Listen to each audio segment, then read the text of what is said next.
தமிழர்களான நாம எப்பவுமே கடந்த கால பெருமைகளையும் பேசுவோம், எதிர்கால பெருமைகளுக்காக உழைப்போம். ஒருபோதும் போலி பெருமைகளை பேசி தேங்கிட மாட்டோம். அதுக்கு எக்ஸாம்பிள் தான் இந்த விழா.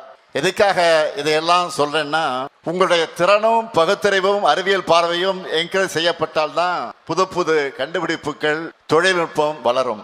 மனித இனம் நெருப்பையும் சக்கரத்தையும் கண்டுபிடிச்ச காலத்திலேயே இது போதும், இவ்வளவுதான் நமக்கு தெரிஞ்சதுன்னு சுணங்கி இருந்தா இப்போ விண்வெளியில ஆராய்ச்சி செய்யப்பட்டிருக்கக்கூடிய அளவுக்கு சாதனைகளை படிச்சுக்கிட்டு இருக்க முடியுமா? நிச்சயம் முடியாது. மனிதர்களுக்கு காலம் கொடுத்திருக்கக்கூடிய இரண்டாவது நெருப்பு தான் ஏஐ. அதை சரியா பயன்படுத்திக்கிட்டா தான் இன்னைக்கு உங்க கைகள்ல லேப்டாப் கொடுத்துருக்குறோம். என்னை பொறுத்த வரைக்கும் என்னோட எண்ணம் எல்லாம் என்ன தெரியுமா?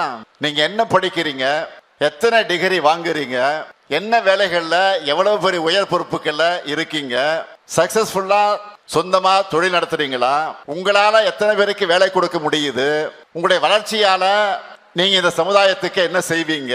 சுருக்கமா சொல்லணும்னா, இன்றைக்கு இருக்கிற இளைய சமுதாயம் மதிப்புமிக்க மனிதர்களாக, பெருமைமிக்க தமிழர்களாக உயர்ந்து நிற்கணும், எல்லாரையும் வாழ வைக்கணும். இதுதான் இந்த முத்துவேல் கருணாநிதி ஸ்டாலினுடைய எண்ணம்.